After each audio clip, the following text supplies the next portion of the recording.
since I'm from there. It's definitely North Carolina. You know, that barbecue. I love that vinegar-based. What? The best barbecue is in Texas, and I'll tell you right now, this is going to be controversial, but I think the best barbecue may be at this gas station called Buc-ee's. Oh, shoot. There's a podcast called Between Two Slabs. They consume mass media. It seems so sad. It's the great curator and Merlin. They can't grow pubes, so they gotta wear a merkin. They got no money, so I guess they gotta share. Just two nerds wishing they could grow body hair. Comics, cards, and toys, nothing that would interest you. It's the podcast that nobody listens to. All right.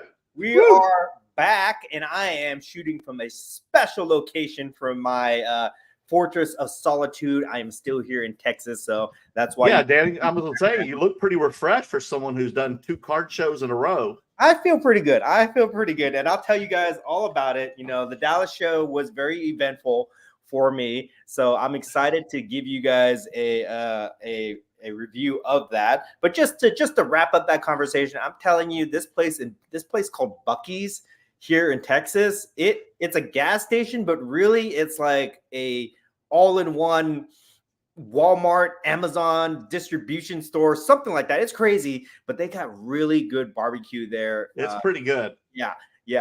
They got this barbecue brisket sandwich there. Oh my God. And then they have this like triple meat thing. It's like ham, bacon, and turkey and cheese sandwich. Oh my God. It's to die for. Yeah, but anyway. Too bad Texas doesn't sell marijuana yet, because if they did, Buc-ee's, I would put some stock into Buc-ee's, because there'd be 1 million people there, because there already is, right? Man, the Buc-ee's brand is strong too. It is. They have it's like Disney with Mickey Mouse. They got this beaver, and they got all these beaver type things, you know, t-shirts and stuffed animals, and you just go in there and you want to buy all this kind of cool stuff. And it's also seasonal too. Like right now they have all the Halloween stuff out. Oh, cool. Yeah, wow. Anyways, I'm sure we could have a whole podcast just talking about Buc-ee's for the people who know. Yeah, you don't like beavers either. Check it out. I always try to stop off at Buc-ee's whenever I travel down from Dallas to Austin for these trips. Anyways, we got a lot to talk about tonight, guys. We're going to be doing our final takeaways from the Cardporn scandal. We're not going to have a long discussion, but I had some time to digest that long conversation that we had last week. So I just want to give my final thoughts on that. Then we're going to get into reviewing the Dallas card show. Okay. Can't wait to hear all about it. Very eventful. You know, sorry you missed that, Merlin, but you seem like you maybe sold some cards, because your mouth is upside down from last week, so I see a smile. Look at that laugh. Yes, I did all right. So we'll talk about that, and then you got some mail days. I've got some show pickups to. Oh, I can't wait. We got new releases that Merlin's going to tell us about, and then as always, we will get to the comments at the end of the live stream here. If you guys are really pressed and you want us to get to your comments right away, you got to use the super chat sticker so that we can see it highlighted, and then we'll get to your comments right away. But before we get down to before we talk about all these updates from the past week, we have to take care of the business first, guys. We have to take care of our sponsors that keep these lights on. Merlin, tell them about Veriswap. All right, Veriswap. You can find it on your iPhone and other smartphones, Droids, Google phones, whatever. You see this, I'll open it up as I speak right now. You see the app right here, Veriswap. You go in, download it. You can create an account. Oh, my goodness. So right now, Dan, look, someone wants to trade me they want my Rhea Ripley 10-10 rookie card. That's graded at 10-10. What are they offering? I don't know. It says no cards have been selected. I guess so you have to select theirs. Yeah, so you could say like, no, I'm not interested. Yeah, I'm interested, and then I can scroll through, and then I'll make sure I don't hit the wrong thing, and then before you know it, I'm trading for a $5 card. But this guy's got all kinds of goodies, so I'm gonna have to look in there after the show tonight, Dan, and check out what goodies this guy has for me to trade. He's got should I trade for some Trey Lances? Oh yeah, I'm sure that's. Does he have any Aaron Rodgers cards? Wonder Franco. Yes. So that's another cool feature about the Veriswap app, is that you can actually you don't have to like just blindly propose a trade. No. You can just basically like favorite somebody's card, and then they get notifications about that, and then they can check out your profile, and they can offer to do the trade on that. See, I can see reasons for declining. Not interested in trade partners inventory, which I'm probably going to have to put because I'm really not interested in other sports cards. He's interested in inventory, but cards are overvalued. Ooh, you can say that. Yeah. Oh, your cards are way overpriced. And they have a lot of cool data features too. Like you can check out whatever the market price is for on eBay. I think you can check out what's available and sales prices. And you can basically trade anything on Veriswap now. Wax, type photos, raw cards, pretty much every type of slab out there. Yeah, it's got to be graded though. But you said they could do raw too. No, they're doing raw cards now. I don't know how that works though. Like, how do you verify that? Is that a hack move, or is that a real legitimate? They actually started doing it officially. And you know what's really interesting about this Veriswap? It seems like they're evolving every month. It's almost like it's almost like AI. They're evolving their service every month. They just dropped the fees last month, I think, from 3%. Yeah, 3% down to like 1.5, and then if it's past a certain threshold, like don't quote me on this, but I think if it's past like $5,000 or $10,000, 1.2, something like that. So they did drop the fees. They have these new interactive things where you can meet up, you can organize or arrange a trade on the app, and then meet at a card show and do the trade with no fees. So like they had they were at Burbank, so people Burbank card show, right? So they're all, it's very exciting to see what they're kind of doing with that. So definitely check out the Veriswap. Use the link below so that you can sign up, so that they know that you are signing up through our channel here, so that we can get credit for that, guys. That helps us out, so that they know that the sponsorship money that they're paying us is going to good use. So please support them. That's a promo code too, right? For Curator. You don't need a promo code. You don't need a promo code for Veriswap. Okay. Yeah, just the link. But that gets us to the next one. Let's talk about our second sponsor, which is going to be Slabmags. You guys know I am Mr. Slabmags. I have been promoting them for 2+ years now. So now they are definitely at a stage where they're a growing company. They've got all sorts of colors out there. We have a special discount code, which is on the ticker below here. Curator, you get 10% off their website, guys. There you go. Slabmags are, in my opinion, Slabmags are the best slab protector out there. They give you cover on the front and back. Most slab protectors only give you cover either on one side or no side at all. There's just like a bumper around the card, but Slabmags actually has like acrylic that goes on both sides, UV protected. Match it with your slab color. It looks really cool. They have it's all aluminum, so it gives it a nice premium feel. And they have all sorts of sizes for BGS, SGC, PSA, and the prototype. If you follow my Instagram, they just unveiled the prototype for the comic book CGC Slab Mag. That's what I was talking about. Release date to be determined, but it looks awesome, guys, and it's definitely. I can't wait. That if you're a comic collector, you're gonna want to use that for sure. So Slabmags, use the code Curator down below, guys. Okay. All right. Now that the business is out of the way, now that the contractual obligations are out of the way, let's talk about some news here. Okay. Yeah. Talk to me, Dan. Tell me all about it, man. So, real quick, one more thing. What is it? Special preview, guys. I mentioned this last week, but special preview. Next month's sponsor is going to be Mr. Minty. Oh, my goodness. Mr. Minty will be the next sponsor. We usually try to rotate our sponsors every 3 months. 2 to 3 months, we rotate them so that we can get you guys new codes, new discounts, new promotions, things like that. So next month, Mr. Minty sponsorship will be rolling out, and we will have some really cool promotions for you guys. So stay tuned for that. Okay, so let's talk about. Let me give you my takeaways from the whole Cardporn scandal. All right. Okay. We had a whole in-depth discussion about it. Must have been like 45 minutes to an hour last week. And so was there a lot of people talking about it at Dallas Card Show? Well, here's that thing. Not really. Okay, so that's one of my takeaways here is like, I feel, I'm not going to rehash anything what I said last week, but I feel now that we've had a week to process the things, I haven't really seen much more information come out besides that Darren Ravel article. I haven't really seen any real long discussions except for the one that me and you had.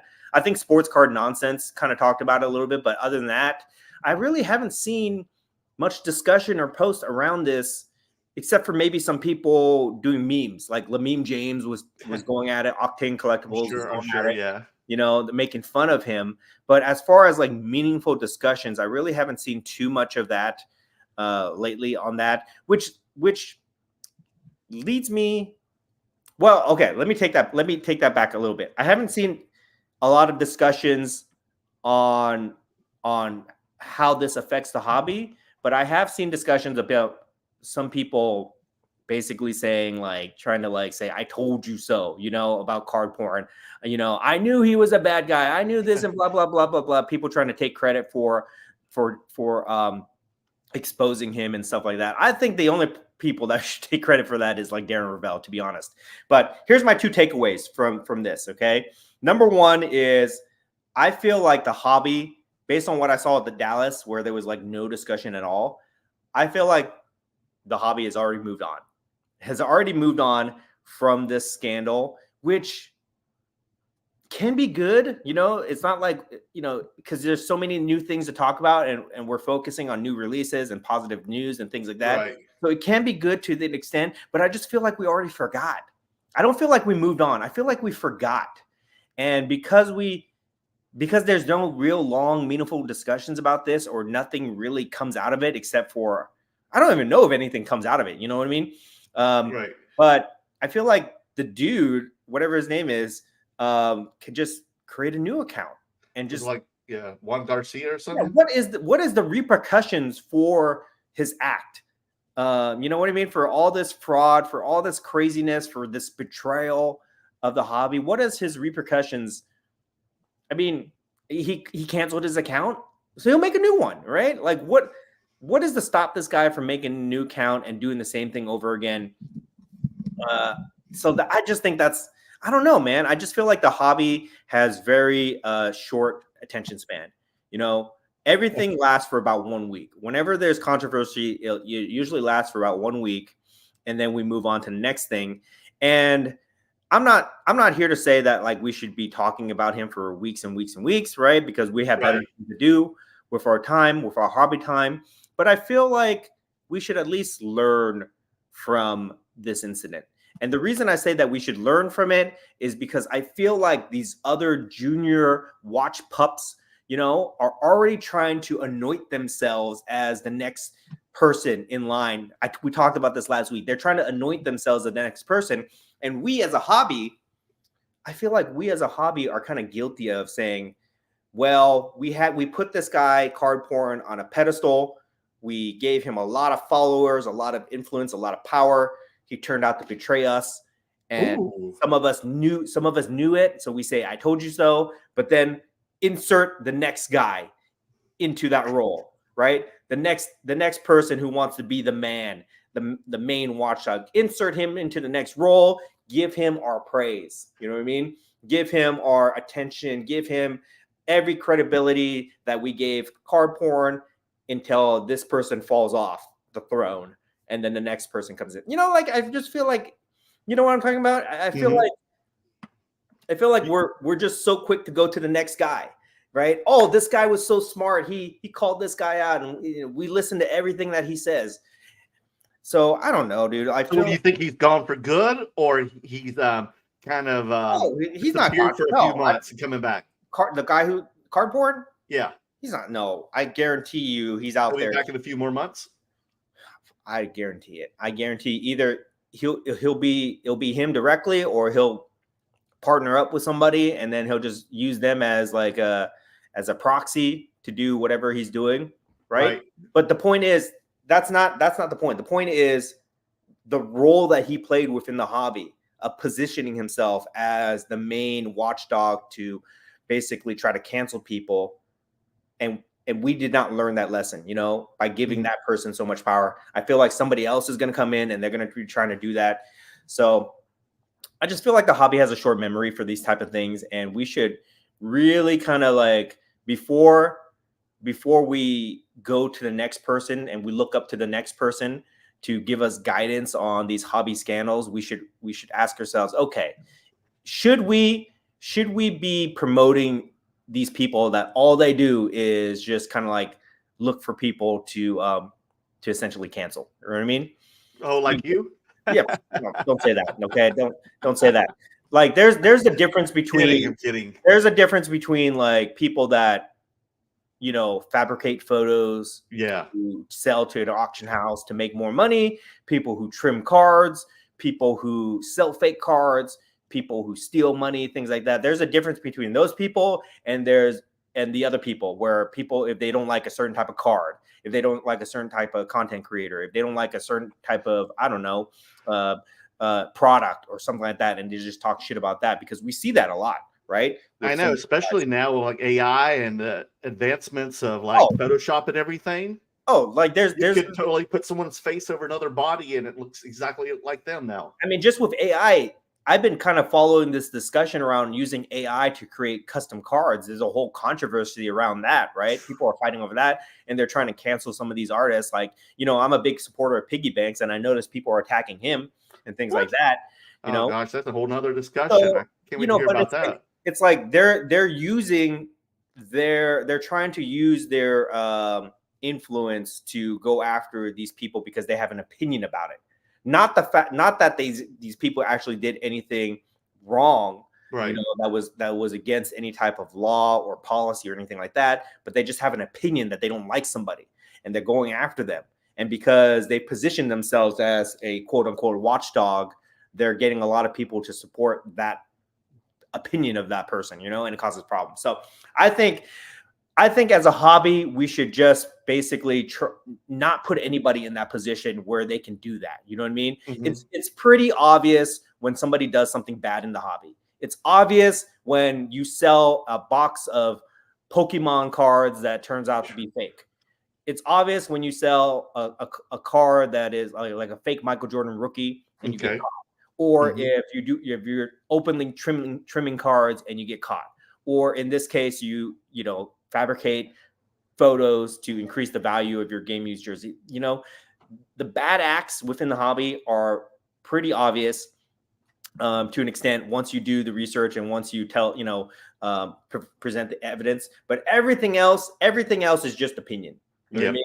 Everything else out there. So I think we should. My biggest takeaway from this whole scandal is basically don't look up to like one person as the authority on what is right and what is wrong with the hobby when it's based on opinion. Okay. If it's based on fact, that's a different story. Like what Darren Ravel did, I would follow his stuff. I do follow him on Twitter. And if he presents facts about something that's wrong, okay, I can accept that. But if I follow some other guy, like let's just say I was following Jeff Wilson, and he said, "Oh, I don't like these type of cards," or "I like this," or if I was following Ken Golden and he says, he starts talking shit about somebody or whatever, right? Or all those other little idiots on YouTube that talk shit about people. I don't think that we should be putting those people on pedestals because, like I said last week, they all have their own motivation. They all have their own interest in making this type of content, and usually it boils down to they want recognition, they want power, or they want to monetize their content somehow. Okay, so that's my biggest takeaways. Do you have anything you want to add to that? No, I mean I agree with you. It's just like it's probably why we're not doing it. We're just doing, we're just relaying what we enjoy doing in our hobby and collecting and going out to these card shows and just sharing our experiences with the audience, not being the watchdogs. But yeah, you can't do both. You can't be the watchdog and also taking advantage of people either. It's insane that something like that. I'm still baffled by the incentive, and I want to hear more of the story. It's a cover. I wonder if he started off that way. Like he thought to himself, okay, yeah, I'm gonna scam people in the hobby by doing these things. Apparently he was doing bad things before he started Cardporn. Like he was. This is alleged, right? Right. Yeah. So I wonder if he just thought to himself, okay, I want to scam people within the hobby.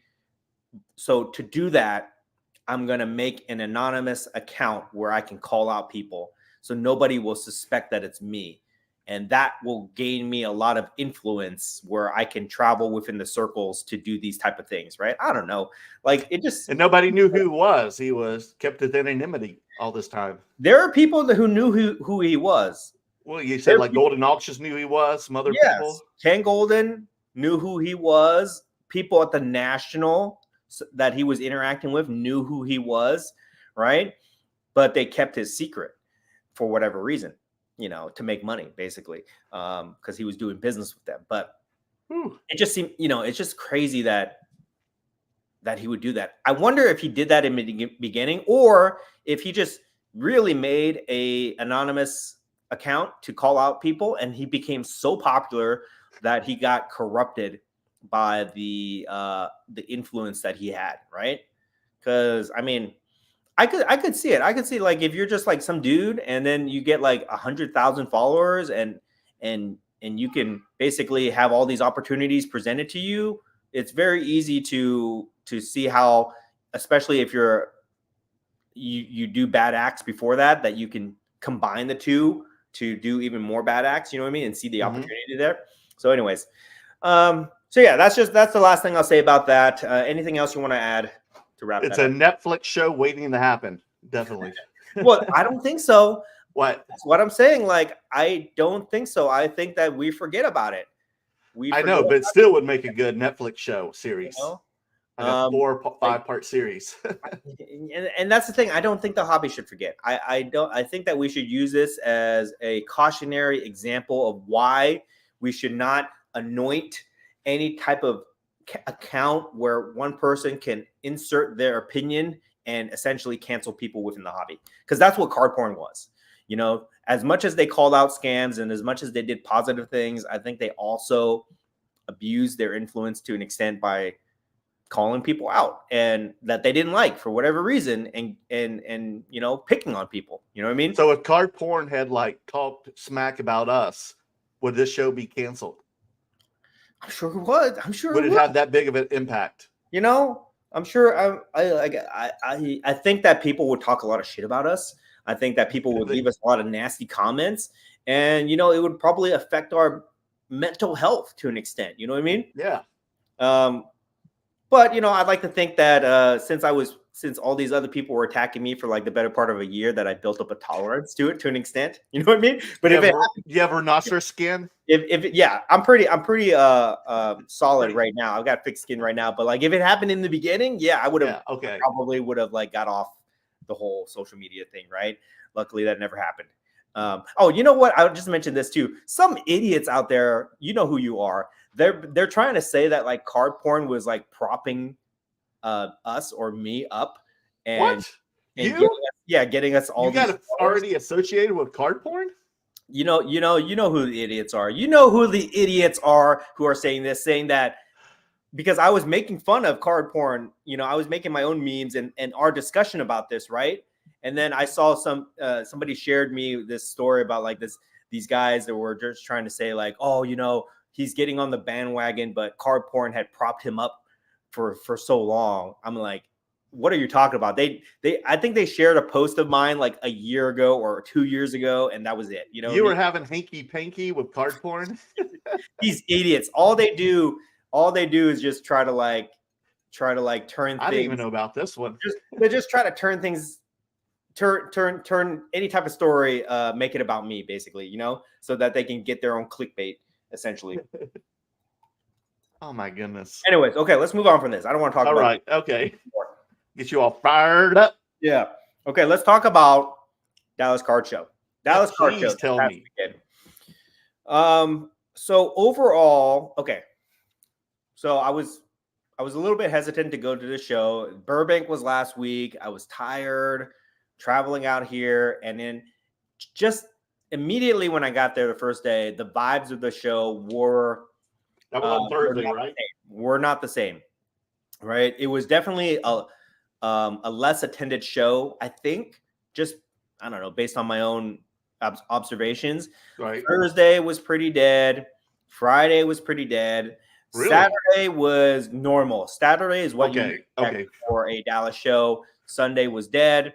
I just felt like there was less people there. I don't know. I feel like maybe we're in like kind of like a downward phase in the year, not in the hobby, but like, you know, this is kind of like almost like an off season for us, you know, where things slow down, right?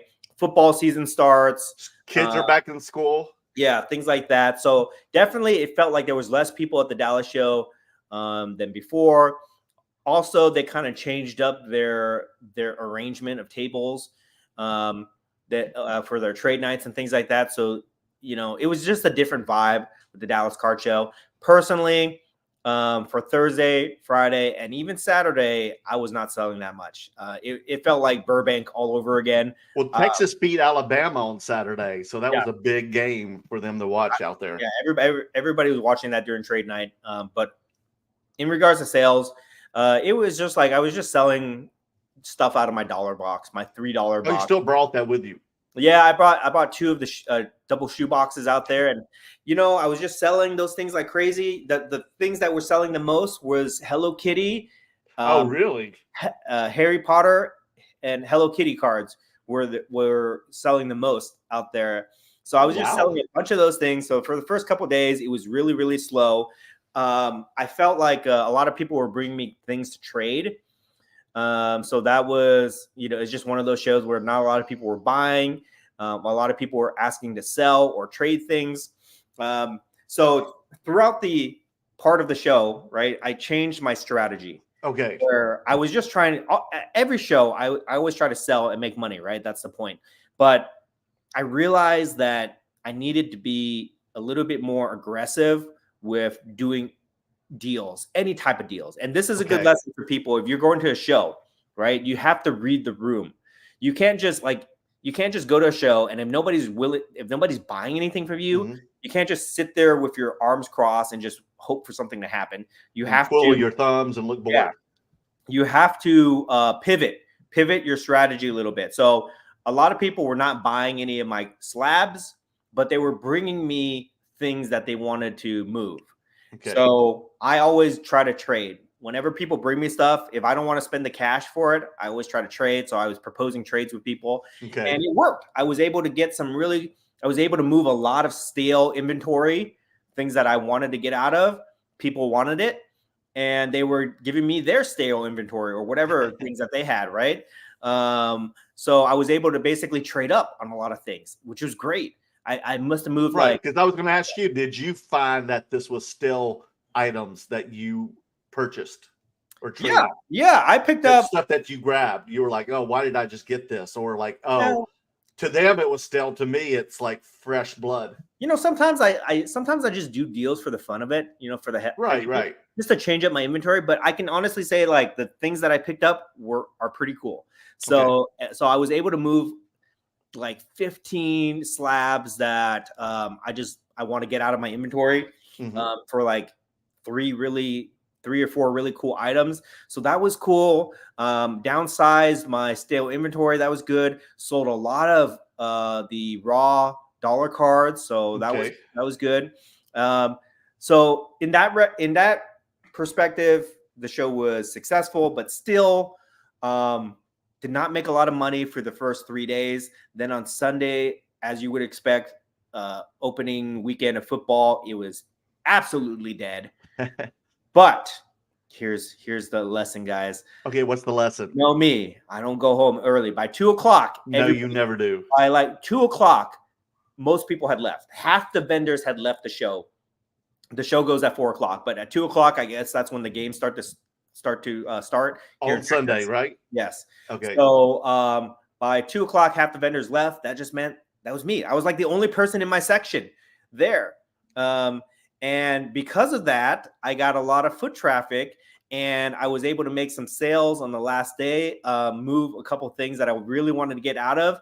And I had one person come buy my 1931 Walt Disney rookie card. That's like a $5,000 sale, which made the whole show for me. So actually, and it happened at 4:00 on Sunday, which is when the show closes. Whoa, you had to be the only person there, Dan. I was the only person there. I've seen you there before, where they folded all the tables, they've torn everything down. You're the last. You still have your one table. I was there. And all your stuff out there on the table. And this time I stayed so long that the staff from the Dallas Card Show, they came by and they were like impatiently waiting for me to pack up my stuff so that they could take away my display cases. They were doing that. They were like, "Come on, Dan, come on!" And I was like, "I'm doing this deal." Time's up, man. Time's up. 4:00. I got lucky and I was able to sell that one card. And sometimes with when you carry like high-end inventory, it just takes like one sale to make the whole show. So I did that, and then that was a full cash. Cash transaction. Like this dude just wanted to spend money, and I just happened to be in the right place at the right time. He didn't even want the card. He was just like he was a sports card collector. Okay. You know?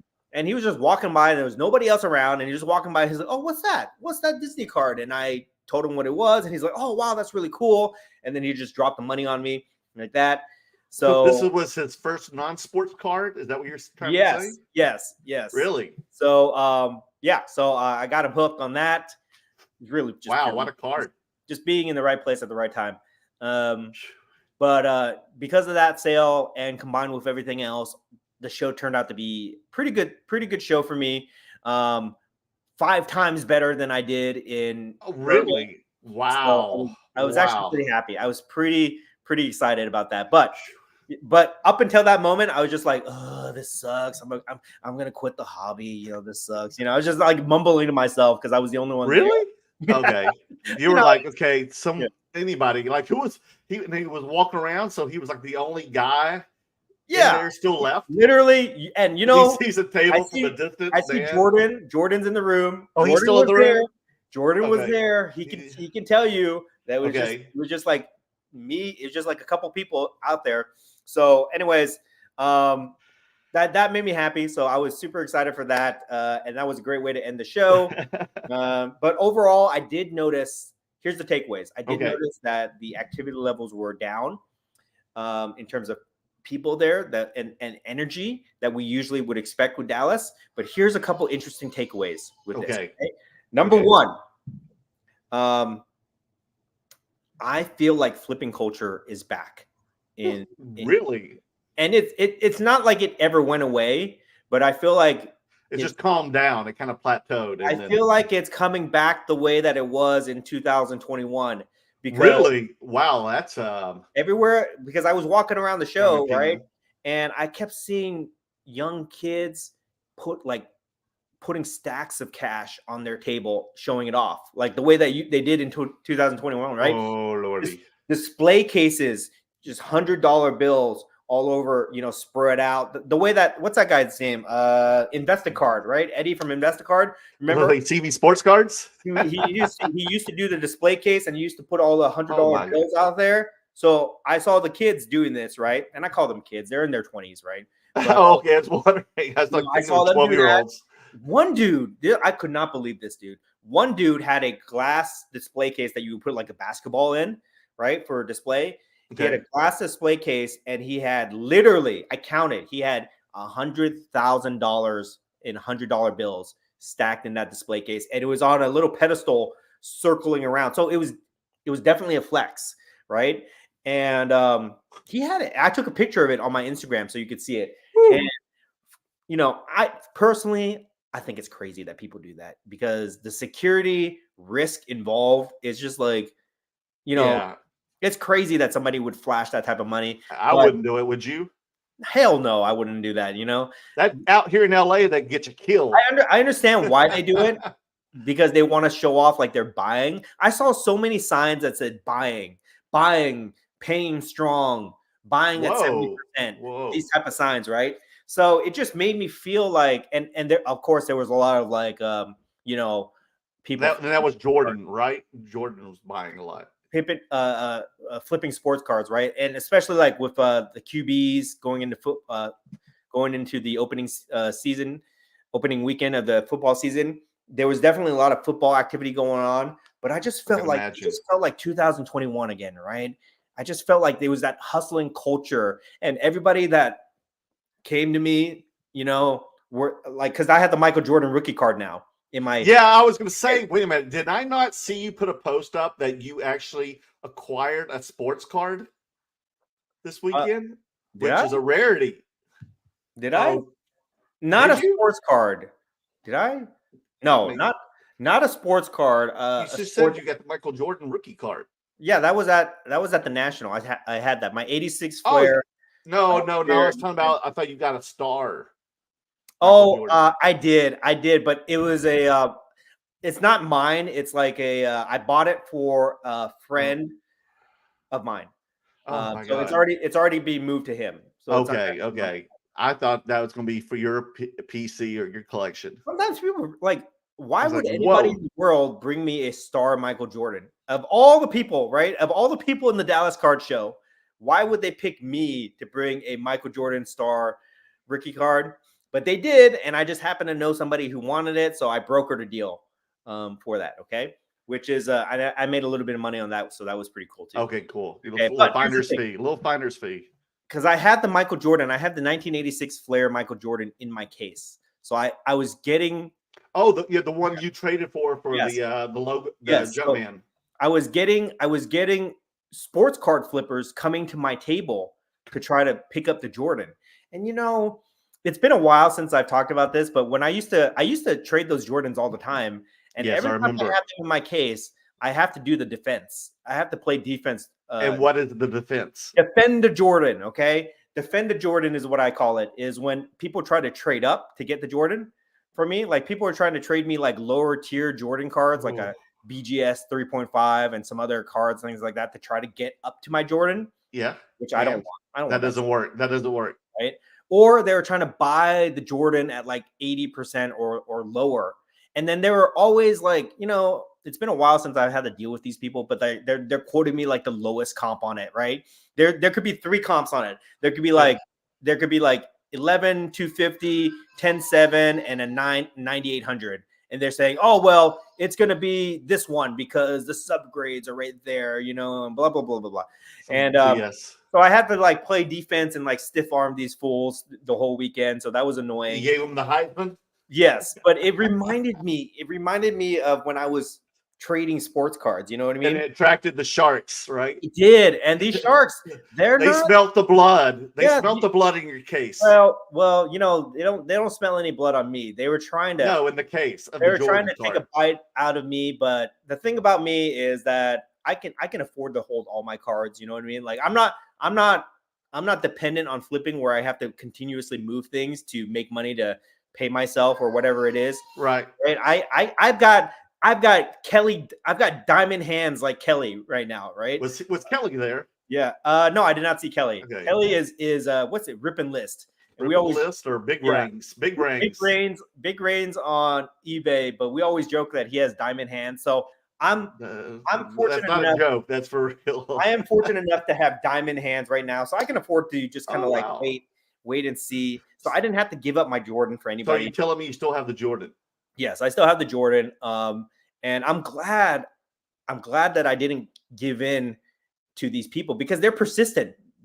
Believe me, these guys have gotten even more aggressive than I remember. You know, they're like saying, "Oh, you know, move this now before it goes down to like 9,000 or 8,000. You know, move it down. Let me make a little bit of money. Come on, give me a little bit of room." You know, the whole spiel of that. They're very aggressive with their tactics. And when I was not selling anything at the show from Thursday, Friday, Saturday, when I was not selling anything, I was just thinking to myself, should I just take $8,000 for this card? You know, it's like it's value between 10 and 11 right now.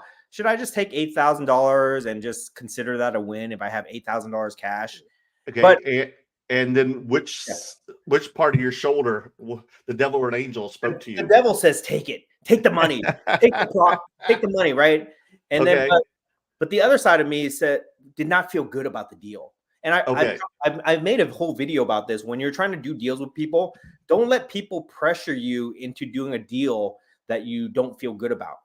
So the angel said, "Don't do it; you will regret it later." Yeah, and a lot of these scenarios that I encountered this past week at Dallas, it did not leave me with a good feeling dealing with these guys. You know what I mean? Oh, really? You're like, oh, they're back. Yeah, because Good they're Lord. not that I don't want these guys to make money Right. necessarily, but I just don't want to give up something and feel pressured into giving it up. Yeah, you don't want them to make money at your cost.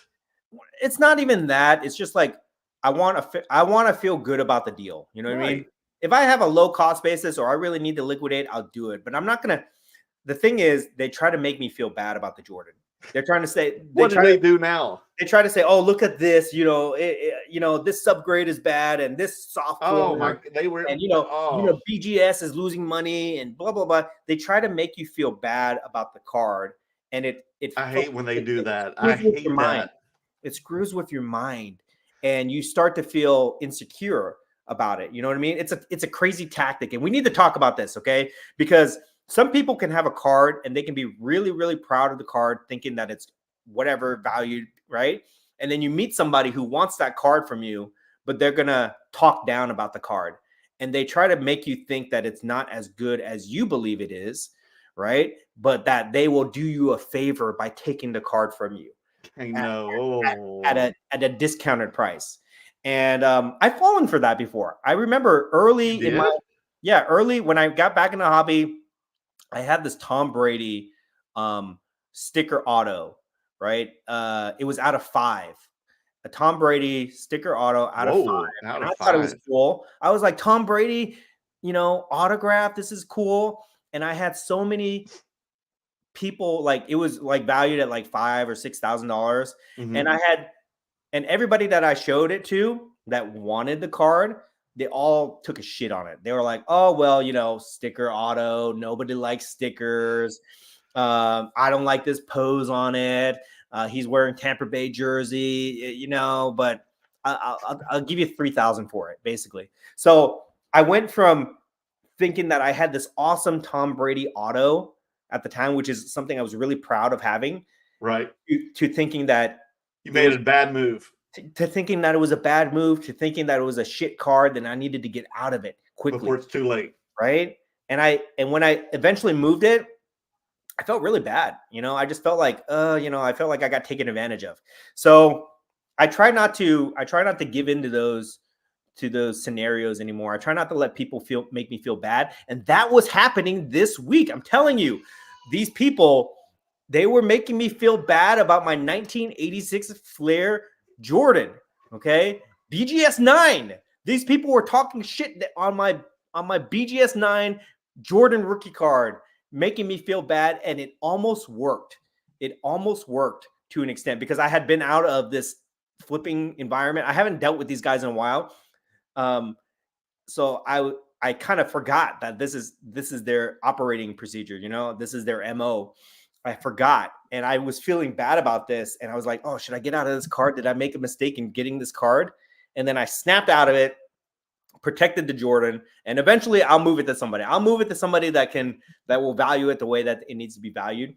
But that whole experience just kind of reminded me of what it's like to deal with these sharks out there. And it just kind of made me feel like, I don't know, maybe it never went away, but I just feel like it's back the way that it was before. You know what I mean? Yeah, I don't like that. If you appreciate my cards that I have, then I'll work with you and I'll give you a deal. But if you depreciate my cards, deal's off. Why do you want it if you're putting it down? That's my Hold on. I gotta take care of my dog. Entertain there's the card shark right there, Emily. She's the true flipper. Oh gosh, we got like 54 people in here today. Papa Jim, how was Dallas for you, buddy? Anybody else go? Who was all there? That's in the chat room. Who's all here, guys? Carlos is here. Mr. Minty, Steve, we just talked about you. Okay, I'm back. Okay. Now that I talk about it, I feel like maybe it never went away. I think that what I did is I removed myself from that environment by going into probably did. Yes. Right. And those guys, they don't come to me anymore because they know that I'm not going to play that game with the pop culture stuff. And they don't mess around. It's harder. Yeah. It's harder to judge. So, but when I put the Jordan back into my case, something right. in their wheelhouse. You're right. It was like baiting the sharks with a little bit of chum. I put a little bit of chum in the water, and they came to my display case with that, which is not. We have different bait for what we usually sell. Now that I talk about old bait. I feel like it's so funny to me now that I just realized that, because I haven't had the Jordan for a while. I haven't had it. I know you've had it since the National, correct? Since like last year, like over a year. I haven't. This is the Jordan but you got this one at the National, correct? Yes. Yeah. Okay. Yeah. So I haven't had that Jordan in my case for a long time, which is probably why I haven't had to deal with those guys. But the second I put it in at one of these big shows, they swim over to me and they start doing their thing.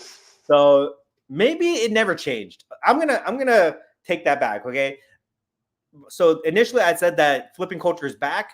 I actually don't think it ever changed. Now that I think about it, I think that it's just the type of cards that we put out there. But it was definitely interesting to play that game again and have to deal with these people and deal with it. But it's a different story now, because when I had those Jordans in my case, like a year ago, before I went into pop culture, I was still trying to like make money and pay for the hobby. And I had paper hands, basically. Paper hands is the opposite of diamond hands. Yeah, I had paper hands, but now I have diamond hands. So now I can afford to hold these cards a little bit longer and not give in to these people from that. But that was the experience. That was one of the big takeaways from that. And then another takeaway is that as I was walking around and I was getting so much attention for my Jordan, I kind of had this crazy idea that I feel like I should get a 52 Mickey Mantle rookie card and just put it in my case, in the middle of my Star Wars cards or my Marvel cards or my wrestling cards, just have a 52 Mickey Mantle sitting right in there, because I think it would be a great way to get people to stop at my case and be like, what is that doing in there? Why, what, and then they start talking to me. I think it'd be like a conversation starter, essentially. So having the Jordan, and then if I have a 52 mantle at some point, which is going to be really expensive. It's not like I have the money for that right now, but at some point, if I can work my way up and get a 52 mantle in my case, that will be the ultimate honey trap for people to come and check out my case. So that was another takeaway. But here's an interesting thing. This is where we're going to get into a little bit of gossip. Okay. If I can spread some rumors, all right. Oh boy. A little bit here. Okay. So, do you remember? We were talking about the Burbank card show last week and how representatives of Fanatics were supposedly in attendance at that show. Right. And I had hypothesized, or speculated that they might be looking to buy a show because they're doing. Yes, I do remember. Talk about that, right? Mm-hmm. Guess who showed up at the Dallas card show? Michael Rubin. Michael Rubin showed up at the Dallas card show. What the heck is Michael Rubin doing at the Dallas card show? He has not been there before. Not that I know of. Never really. Oh yeah. No, I saw our buddy Matt posing with him. And he showed up on Saturday, the busiest day. Did you get content with him? No, I didn't. I didn't see him, but I saw people taking pictures with him. Right? Yeah, I know. I saw that all over. Okay. So Michael Rubin shows up the Dallas card show on Saturday. Of all days, right? Saturday. So this is where we can kind of speculate. Is the Dallas card show for sale? Right? Are they going to buy the Dallas card show? This is an interesting development to me. So I think this is something that we need to pay attention to. I love the Dallas card show the way it is. I don't want to see it change necessarily, but I'm a big supporter of those guys that run that, Kyle. And his crew, Ruben, Leo. Yes. So I would love to see them Erica get a big win, and retire or whatever it is, if they were to buy that show. But I'm telling you, something's going on. Yeah. What is going to be Fanatics' first flagship show? Michael Rubin doesn't just like show up to Dallas for no reason. He's looking at something. You don't think so? No. No. And from what I heard, he had his team of people there, and they were asking a lot of questions. How does this work? And how much money you're doing this, and blah blah blah blah. All the logistics of it. They were asking. So I'm telling you, if it's not going to be Burbank, it could be Dallas. It could be another show. Maybe they go out. Maybe they go up to the Philadelphia show next. Maybe they go to what's another big show out there? Well, they got like the Chantilly, the maybe they go to Culture Collision. Culture Collision. They're looking to buy a show. I'm telling you right now, they're not going to do their own thing. They're not doing research so that they can create their own show. They're scouting shows to buy, and then they're going to put Fanatics gasoline on top of that, and build it up to another thing. So very interesting to see there. They could have different ones in different parts of the country. It's like a tour. Could be, yeah. It could be kind of like Collecticon. Collecticon has like Long Beach, Denver, and I don't know, Texas. They have one in Charlotte. Texas, they have in Florida. Yeah, Orlando. Yeah, so they could do that. Oh my God, wouldn't it be crazy if they bought multiple shows across the country? Like, wouldn't it be crazy if Fanatics bought all the big shows? Yep. We can name like 5 really big shows. Let's see here. Let's just Burbank, Dallas, Philadelphia, Chantilly. It's like the Midwest Monster. Maybe the Nashville show. So like 6 some of those expos. 6 or 8 big shows out there. Culture Collision, right? What if they bought all those and they put those under the Fanatics umbrella and turned them into like some uniform show where they have autograph guests and they have all their stuff that they can do there, right? Right. That'd be crazy. So who knows? We'll see what happens. I'm definitely, if something like that definitely does happen, I'm going to clip this segment so that I can be like, I told you guys so. I knew it. Anyways, okay. Anything you want to ask me about Dallas? These subjects are going to be on all of the other content creators' videos this week. After you say something, Dan, I see it a few days later on their videos. Can we talk about that real quick? Here? Because don't we? I feel like a lot of other content creators watch our episodes here, and they take notes. And then it gives them ideas, and then they're incognito. It inspires them to make their own videos, which I'm cool with. About it, but I just want to point that out there that we definitely have a lot of interesting talking points out there. And it's funny, we always joke around that this is the best podcast in the hobby that nobody listens to. So our ideas maybe are not necessarily getting out there to everybody in the hobby, but some people are listening to it, and some people are adapting those ideas for their own content. So I'm cool with it, whatever. Well, I know the big names in social media watch us. Yes, for sure. Yeah. The little that there are. I wouldn't be surprised if Michael Rubin watches this show, because they did adopt my redemption idea of meeting the athlete. Man.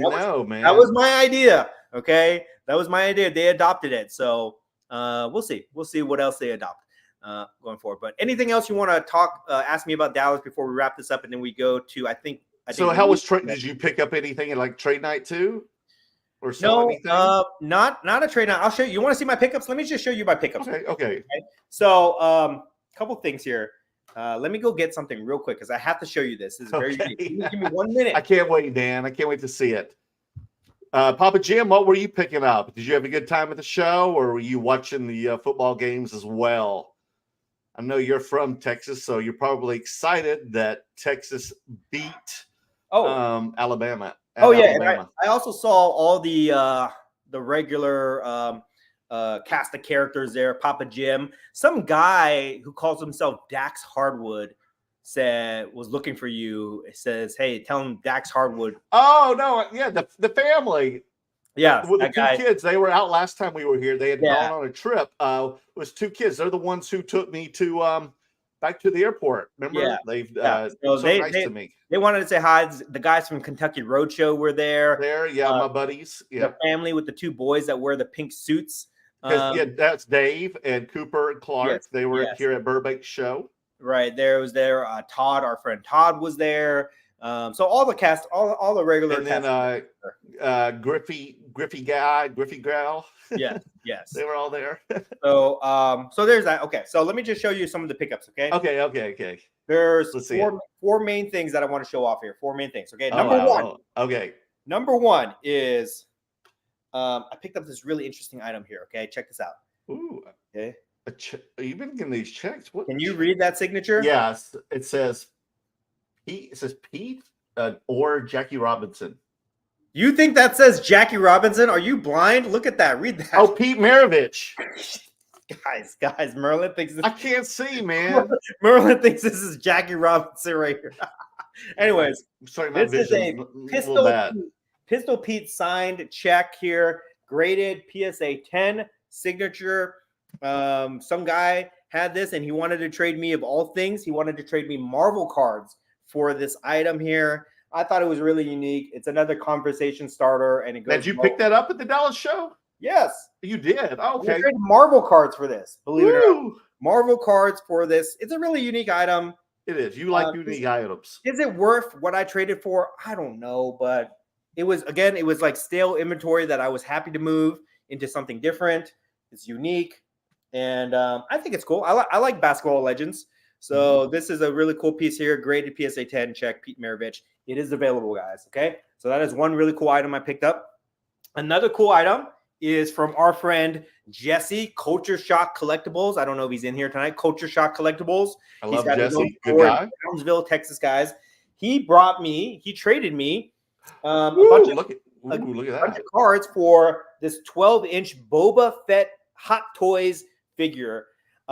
This one and also a Mandalorian and Child figure. So I got two of them, but the Mandalorian one is just too big to hold on the screen. So I'm just going to show you this as an example. That's what she said last night. But this is I set you up for that one, right? Okay, know, right? This is just a cool toy. You know, I would have bought this anyways. So I was able to trade cards that I already had money into for a cool collectible toy like this. So this is perfect for me. It is. I don't know why I had to pick this up in Texas, because now I got to drag it back to California, but definitely a very cool item. This and the Mandalorian figure. So this is really cool. Jesse of Culture Shock Collectibles got that for me. That's awesome. From our friend Stefan. What's his? My Sport Hunter. My Sport Hunter. Right. I did a deal with him where I picked up these vintage Disney cards. Look at this. Look at this version of Goofy. That's pretty awesome. What year is that? Holding a stogie, a cigar. Very cool card. This is from 1930s. They don't have an exact date, but it's a blank back. 1930s. I picked up a bunch of. Yeah, they wouldn't have cartoon characters holding cigars anymore. Okay. That's for sure. I picked up a bunch of vintage Disney cards. Check this one out. Ooh, it's like black and white. Yeah, and this is just. Is it big? It's a jumbo, isn't it? Yeah, it's a jumbo card. This is from 1930s also. Oh wow. Vintage Disney, guys. This is the part of the show where I give you guys some tips here. Vintage Disney. There's so much description on that label. Yes. Yeah. So he got these and he petitioned SGC to start grading these, and he gave them the research material to do it. So got some of these from him. This is a really cool card. Check this one out. Okay. Mickey Mouse holding a revolver. Oh, you wouldn't see that anymore. Yeah. So another cool card. This is from Spain, I believe. Spain. Yeah. It's definitely in Spanish on the back. El Tesoro de Rabin. It's like a story, basically. And each card is part of the story. But it's just really unique because it's like Mickey Mouse holding a gun. Oh my God, his ears are so big too. And here's another one. This is part of the chocolate Amatiller cards. Mickey Mouse holding a that's cool. Card. So I picked up a bunch of these from him. So very cool stuff. I'm telling you guys, vintage Disney is a play. All right, I'm making my moves on that, so you guys can follow that progress. And then Stefan's really got into that. He's got a lot. He's got a lot, and he's making to be all sports too. Look at what we've done to him. He's learning. He's making a killing on that stuff. Okay, guys. And then the last big pickup I got here is this 1-of-1 Hulk Hogan Select and new champion insert. This is the black 1-of-1 Select. Right there. I don't know. 2023 Hollywood Hulk Hogan NWO 1-of-1 Hogan. Pick this up there. So I was pretty happy to pick up another 1-of-1 that I can. So someone brought that to you? Yes. Yeah. So one thing I love about Dallas is that people brought me good shit, guys, like good things. And there are things that I turned down that I kind of wish I didn't turn down because they were just like really unique items. Somebody brought me like a JFK John F. Kennedy Type 1 photo, which I thought was really cool. turned that down. I should have picked that up. But that didn't happen to me at Burbank. Like, people were just bringing me stuff that I wasn't interested in at Burbank, but at Dallas, they always he sent them all to me. That's what he does. Yeah. At Dallas, they always bring me good stuff, which is another reason to go to the Dallas Card Show. So it's like you have to have a open mind when you go to card shows. It's not all about making money. It's not all about just selling your cards. True. If you're not able to sell, you can trade. If you can't trade, you can buy. If you can't buy, you can network. You know. And I shared with you some of the guys that I networked with. So maybe we might have some new sponsors coming soon. So that was another reason to go to Dallas Card Show, for me to rub some elbows with different people out there. So you may be seeing some new sponsorships coming pretty soon. So that was another success that I didn't even talk about. But anyways, those are all the cool items that I got from Dallas. So why don't you show us your mail day before we get to the comments? All righty. You probably saw some I posted on Instagram here. I've got a Type 1. You know who that is, Dan? No idea. See if you know your music. He's in a famous band. He's a lead singer of a famous band. No, it's a band. He's Irish. They're about to open up a residency in Las Vegas here like the next week or the next like several months. I have no idea. It's Bono of U2. Oh, that's Bono? What? And he's actually performing. I didn't recognize him without the sunglasses. Oh, that's right. Yeah, because here he's probably still in his 20s, 1987. But this is this photo was taken at the LA Coliseum in 1987. This was their Joshua Tree tour. Let's see here. I got a Type 3 of 1983 Talking Heads. This is a Type 3 photo because it's a press publicity photo, and those are always going to be Type 3s. But it even though it has DNA on the back, as you see there, and if you saw like the Bono one, this is a Type 1, and you see the photographer's stamp and the DNA on the back. That helps you let you know that's a Type 1. But my last two are the most prized special ones I like. These are smaller ones, but you see the DNA on the back. And then on the front, you know who that is, Dan? Run DMC? Oh, Dan knows his hip hop. Yes. Yeah. This is from 1988, but they mislabeled it as 1998, but I have to resend it back. Send it back because they did not look like this in 1998. They did not wear this attire in 1988. Plus, Ron Simmons became ordained minister in 1997, and he wore that like priest collar, that white priest collar, with the band after 97, and he was a little thicker in 98. So I have to send it. Unfortunately, I have to send this back and get them reslabbed. I don't know how long that'll take. And then here's Dan, you're gonna appreciate this one. I looked hard for this one all over the place. I got a lot of imposters, had to send them all back and get my money refunded because they all tried to tell me they were Type 1s, but they were copies. I knew it once I got them because you couldn't have film stock that looks that pretty and it be over 100 years old. This photo is over 100 years old. And let's see if you know who it is. The person right there. You know who that is? It's hard for me to see. Show me closer. I don't know if you know. It's going to be pretty tough. Thomas. Oh my goodness! Bingo! Winner, chicken dinner. I'm a historian. Don't you know that? Yes, you are. I know. That's why I asked you. But I wasn't going to feel bad if you didn't guess it correctly.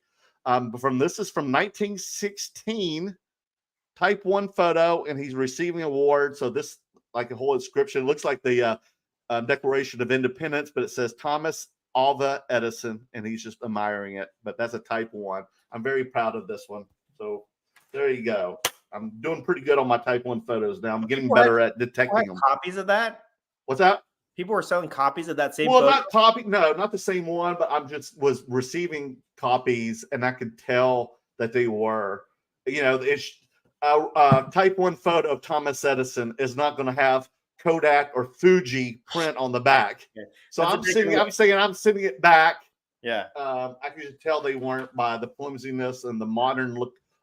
And also Type 1 photos aren't going to have a very bright white finish on the film stock. It's going to be pretty much like a sepia off-white look to it, brownish look.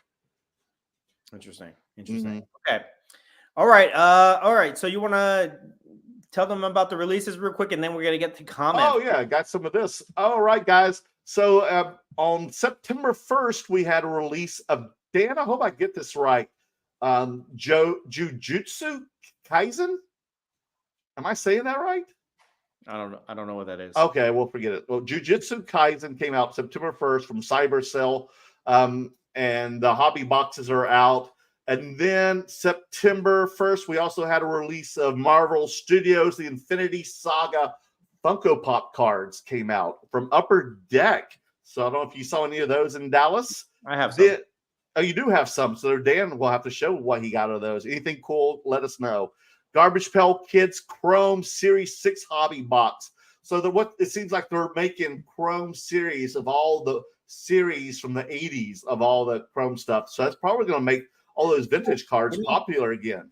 People love shiny cards. Like if you're going to make cards today, they got to be either like high quality, flawless style cards with thick card stock, or they got to be Chrome, because paper cards just don't do it for us anymore.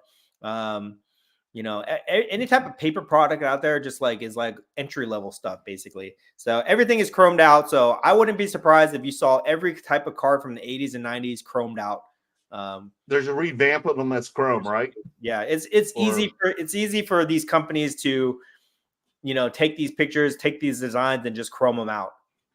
That's crazy. You know how they do it? How? They just print it on chrome paper. That's what it is. So and they have the same old printing plates and everything. They have different paper stock for patterns. They have like a refractor pattern. They have a regular chrome. They have superfractor pattern, atomic cracked ice pattern, all that stuff. And they just print the picture of whatever it is on top of that. And that's how they make it. That's crazy. They could literally chrome out any type of product that they want. Then September 6th, we had Dan and Papa Jim's favorite show, Outlander Season 5. Trading boxes from Cryptozoic 2023 came out. They seem they're like releasing their new season of boxes every month with Outlander. I mean, did you enjoy the show, Dan? I've never seen it. Okay.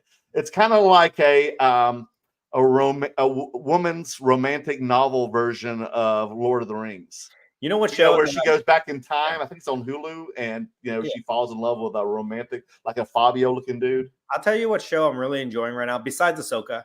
What's that? I'm rewatching this show because I just finished the last season, so I'm rewatching it again. Okay.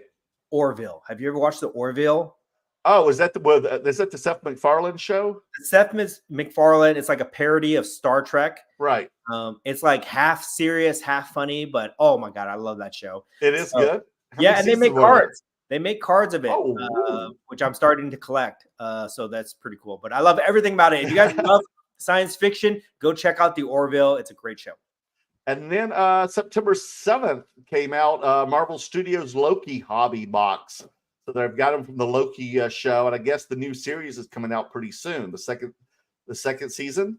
Yes. And Dan, I don't know if you guys all know this, that Cuckawell came out September 8th with a Disney 100 Star Wars Phantom hobby box, like they did with the entire Disney. So I don't know if people were opening those at the I did not see those Dallas or not. I did not see those, but this Cuckawell company, they might not be a one-hit wonder. I think they might be. I think they might have something with the stuff that they're producing over in China. Like their stuff looks cool, and they're coming out with different series, and they all have like a uniform look, kind of like Prism does. So I think I think that company might establish themselves as like a powerhouse in the Asian market for sure. Yeah, and these are, I think, go for about $200 a box now, and you know how much those Disney ones went up. Yeah.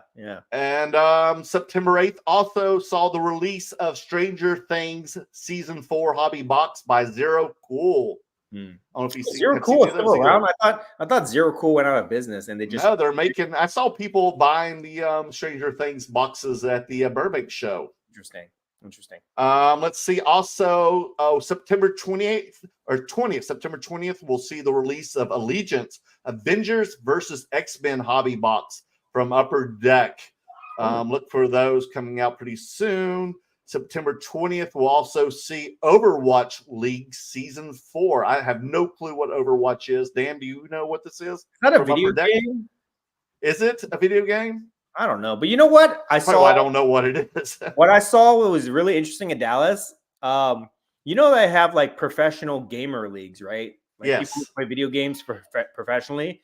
Mm-hmm. And I saw cards of these gamers, you know, people were selling. Oh, they actually gamers. Yeah, not the characters from the game, but the people who compete.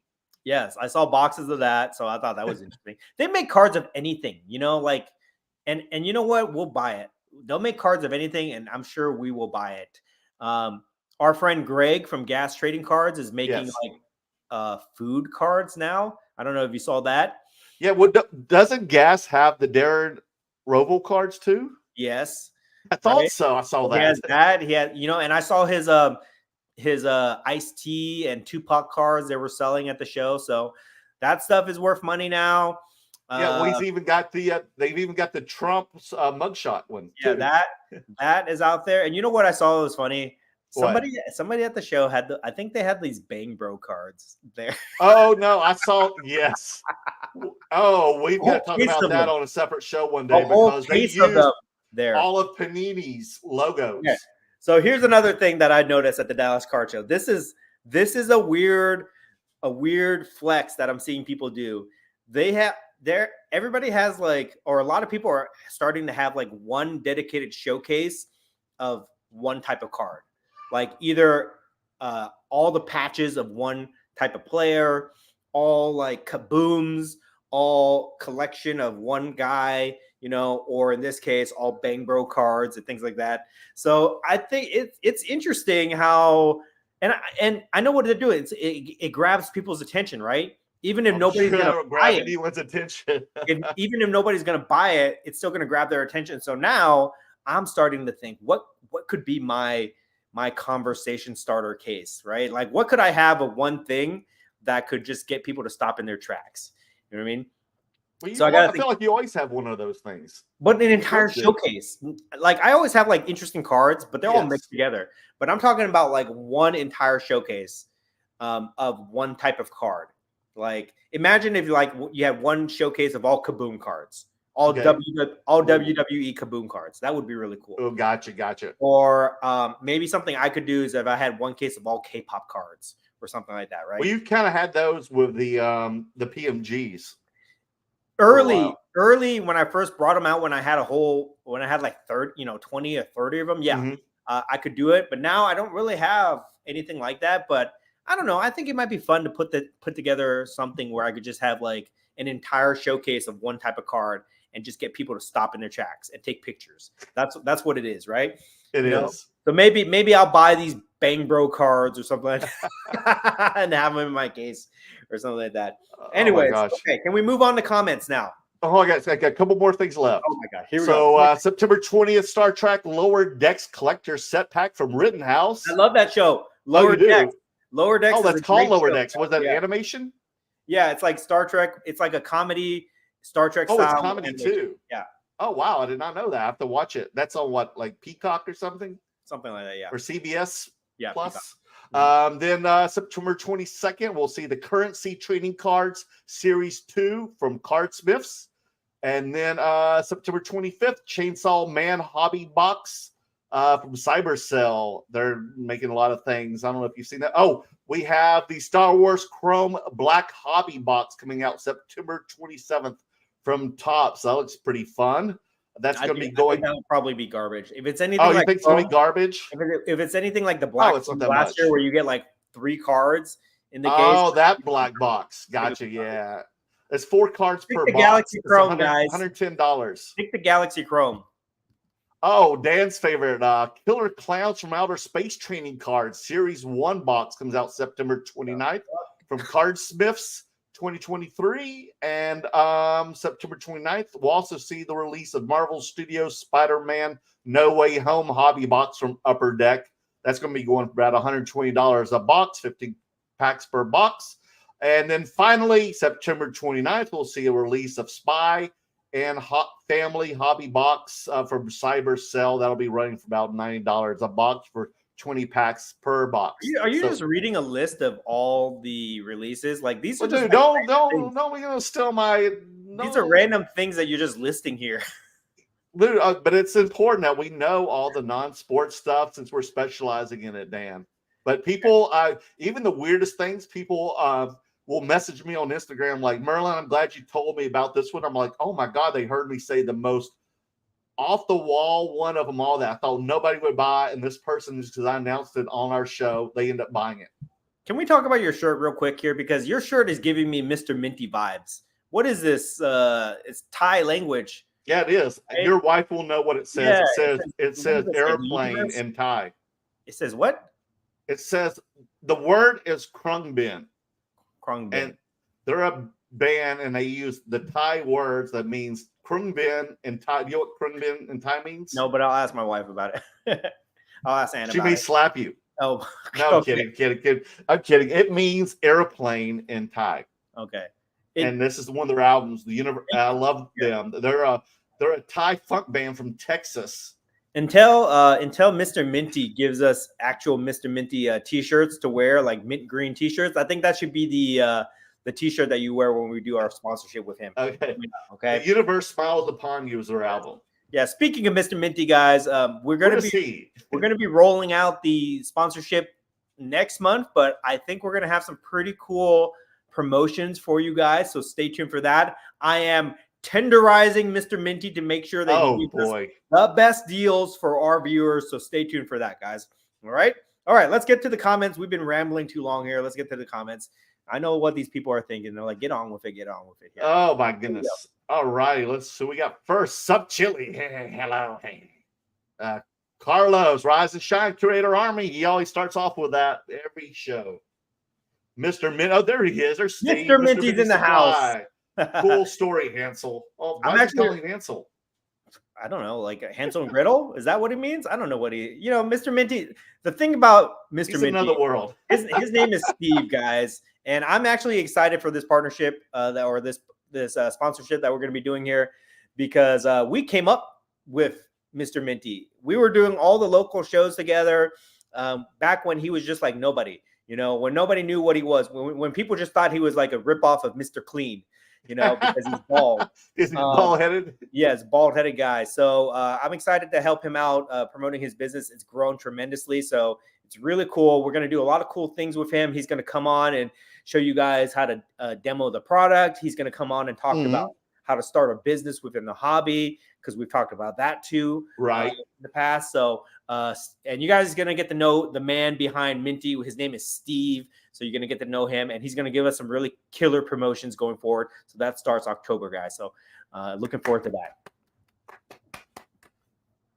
Good vibes. Awesome first one here. Hopefully you both made lots of paper at the show. Just Dan. I stayed home. Mark the Collector. Happy Tuesday, party people. What's up, Mark? Emmanuel. Another week, another Between Two Slabs. Thumbs up. Jordan, Dan, have you been to Terry Black's? Of course, we've been I love Terry Black's. I took Merlin to Terry Black's last time when we were in Dallas. Yeah. One of my favorite barbecue places. I actually have a Terry Black's t-shirt that I wear all the time.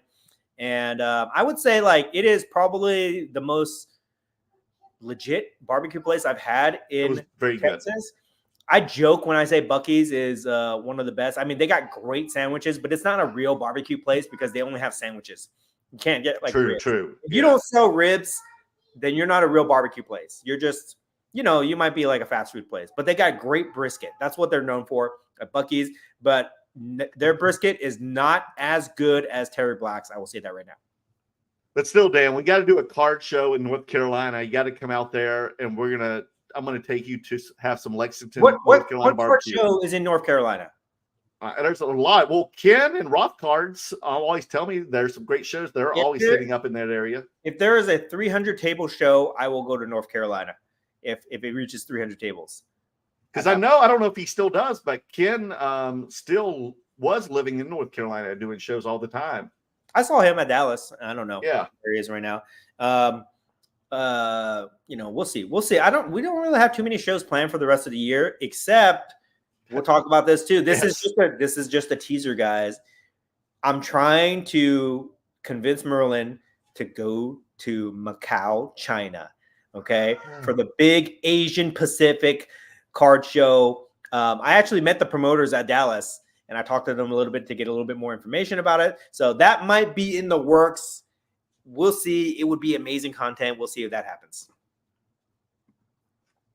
Good vibes. So was Dallas better than Burbank? Laughing loud. Guess for Dan, it seems like For me, yeah, I did 5 times better at Dallas than I did at Burbank. So yes, I would definitely say it's better. And you want to hear? No, I'm not gonna. I can't. You say want it. to say something? Okay. There was an incident that happened late night between one of our friends, but I'm not going to say it. I don't want to talk bad about him. But there was an incident. Police were called. Oh my God. Yeah, but I'm not going to mention. I'm not going to talk about it. Okay, we're not going to start a fire. Adrian, CV Sports Cards. What's up, guys? What's up, Adrian? How was that steak? Adrian, I owe you $1, Adrian. Okay, I owe you $1. Whoa, oh gosh. Okay. Carlos, Aaron Rodgers, you out for the season? Yep, and he was my backup on one of my fantasies. Man, oh man, can you imagine? Because people were buying Aaron Rodgers cards at the show. You know, they and it happened on. They were talking about. It happened on yesterday. It happened on Monday. Super Bowl, and then oh man, tears the Achilles, and they were showing the replay of that. Dude, that like freaks me out. This is why I don't play sports anymore. This is why I don't do anything crazy. Like, and that's why. That's what happened to J.K. Dobbins. He tore his Achilles heel too. I think it was this year where Prism God asked me to play in the Culture Collision Content Creators basketball game this year, and I was flattered that they would even ask me. But I said no, dude, because I'm not running around. I'm not gonna I'm not gonna tear my Achilles or do something crazy at my age. It's just not worth it to me.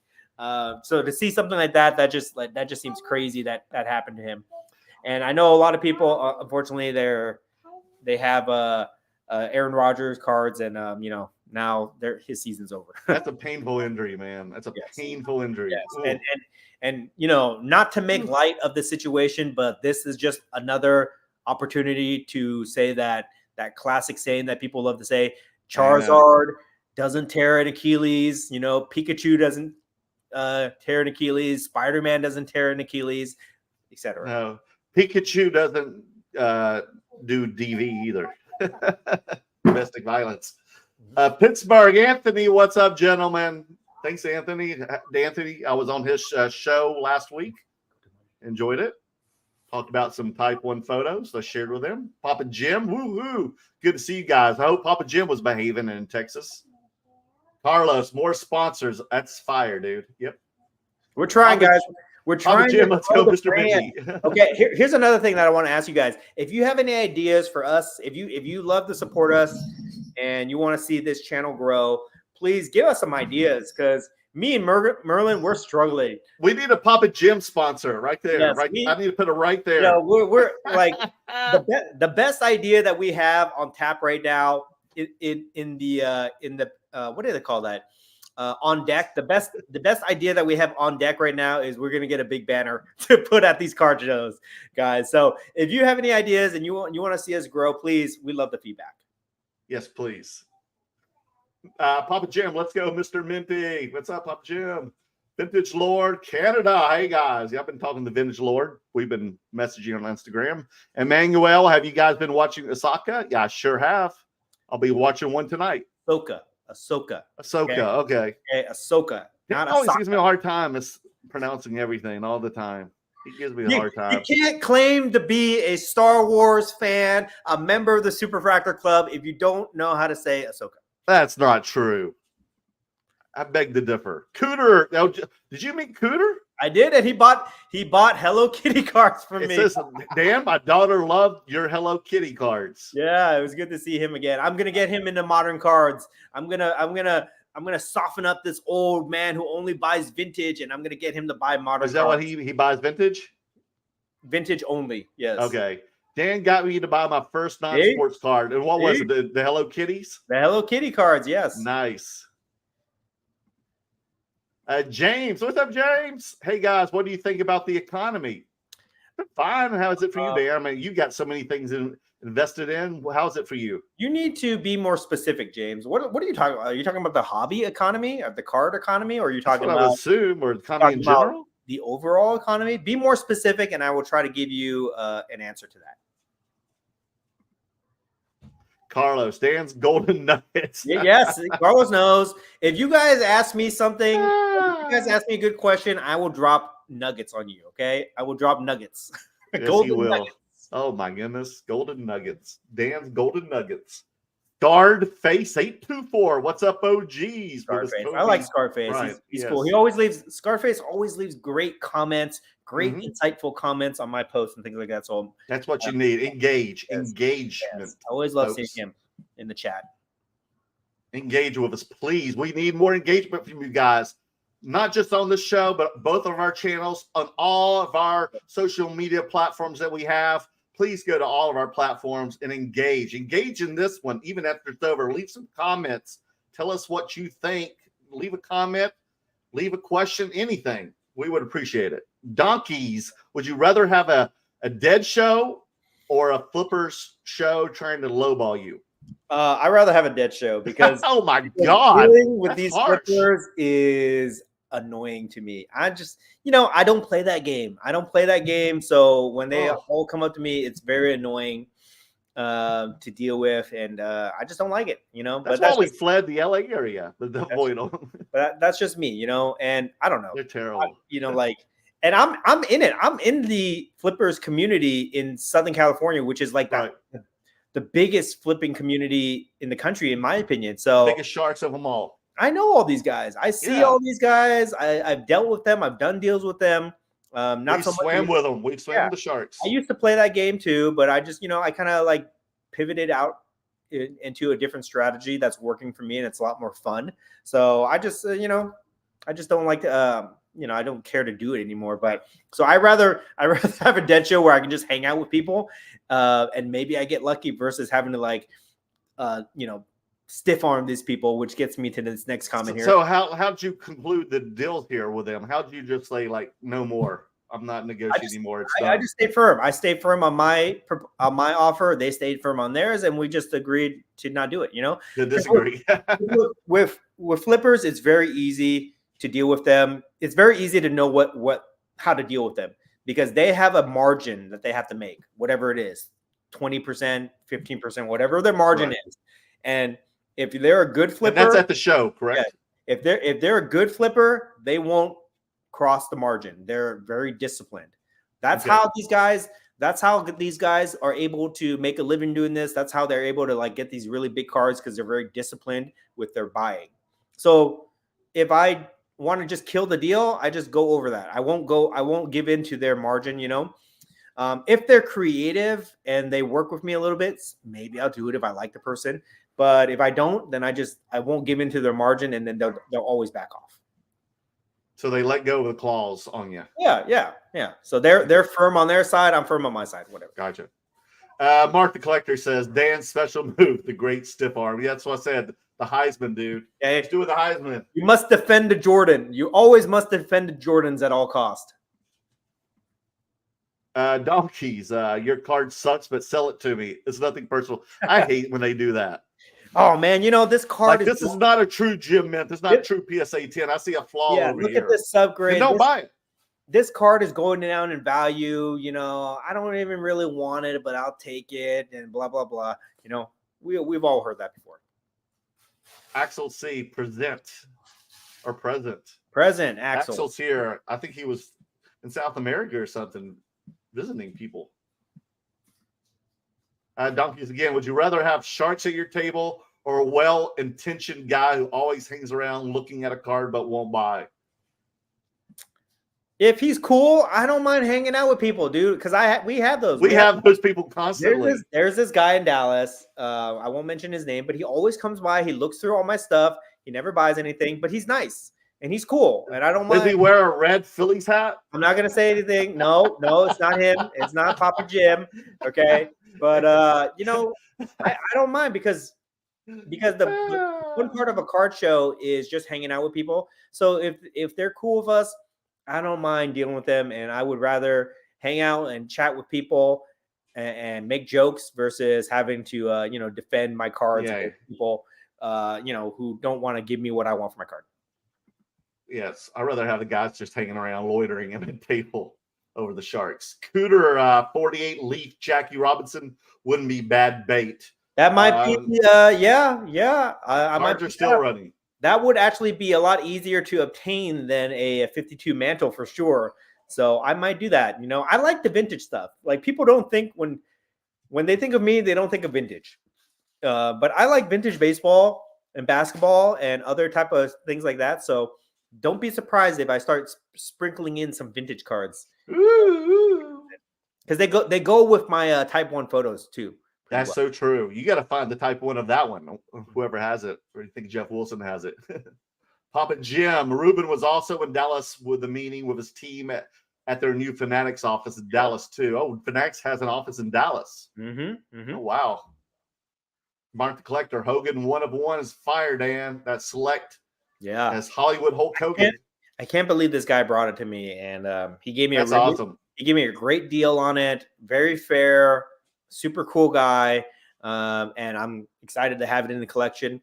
I've got a lot of 1-on-1s now. Now that's a card that gets your attention, correct? Yes, you know, like my inventory is starting to look very interesting now. I only got like 40 slabs that I actually, yeah, okay. 40 slabs that I actually take to card shows as like my working inventory, and probably like, I don't know, 20 of those is like 1-of-1s or rare stuff, you know, like 15 or 20 of them are like 1-of-1s. So I might get to the point where I have like all 1-of-1s. That would be crazy, huh?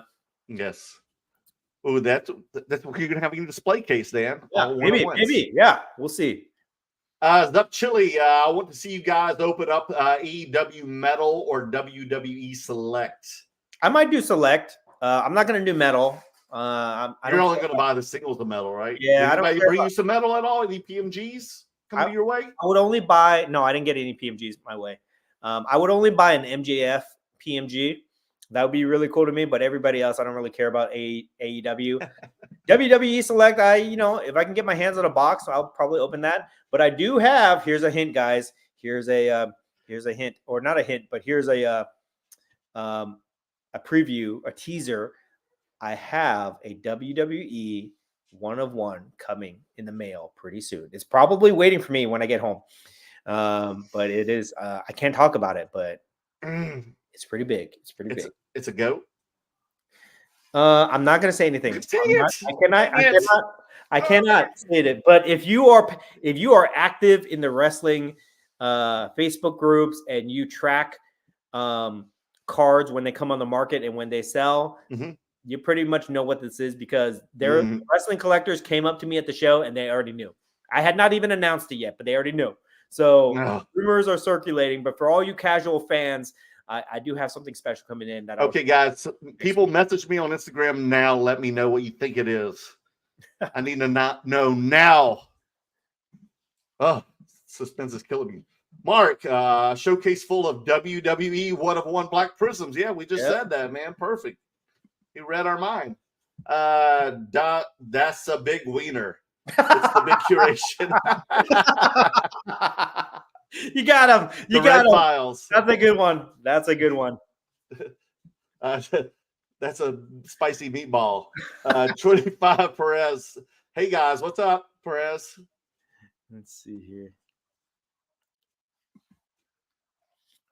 Diamond Dog Sports. Terry Black's is worth a trip to Texas by itself. It was good. Yeah. The last time we were there, they were out of the turkey legs. There must be a popular sell there too.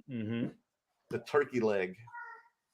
James, card economy and overall thanks. Card economy, I think it's healthy. I mean, dude, if I'm seeing some dude with $100,000 of cash, $100 bills at a card show, the economy's doing well. I guess overall for that guy, people are making money. Money. People are active. People are going to shows. People are transacting. Maybe not for me or some other people, but definitely I'm seeing money exchange hands. So I think the card economy is good. I think that it's leveled out over the last I would say like 5 to 6 months. I would say the card market has somewhat leveled out. You're still seeing like some of these big sales, like if a Luca, RPA patch sold for like 100 grand last year, you'll see it sell for way less today. Those big cards are still going to take a hit, but pretty much everything else I think is pretty much leveled off in that space. But for us, we focus on the collectible space, the pop culture collectible space. So on that side, Star Wars is still strong. Marvel has leveled out. People were buying, or I was moving some of my Marvel cards at the show. Okay. So Marvel cards has trying to pick up again. Out. Star Wars is still healthy. They just had the Galaxy release, and the Super Fractors are already selling on that. So we're seeing that. Wrestling is still strong. Now music cards are starting to pop off. So definitely on the pop culture side, everything looks good to me. And overall, I don't know what he means by overall, but I think that answers your question. Well, overall, like just economy overall, like how is your income? Is it healthy right now? Is your investments healthy? I don't want to talk about my personal income, but what I'll say is that I do think the economy is still uncertain for a lot of people. And I think that things are still,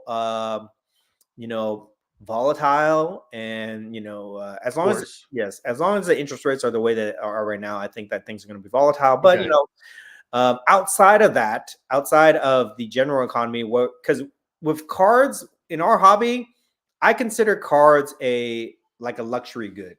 You know what I mean? Like you don't have to buy cards unless you're doing this full time. You don't have to buy cards the same way you have to buy gas or food or those whatever, are necessities. Right? Yeah. So our world here, our market, the card market, it's for people that have disposable income that are going to buy this stuff no matter what. You know what I mean? And a lot of people in the hobby have disposable income. A lot of people are very passionate about collecting, and even if they don't have a lot of disposable income, they're still going to collect to some extent because we're all degenerates, So I think we're a little bit insulated from what happens in the economy. Like, you may not see people drop like $1,000 on a hobby box, but you'll still see them, buy and sell stuff, and even if they're not buying all cash, they'll trade, and do things like that. So within the card market, I think that we are insulated to a certain extent. Not everybody, but it is, in my opinion, it's like a luxury good.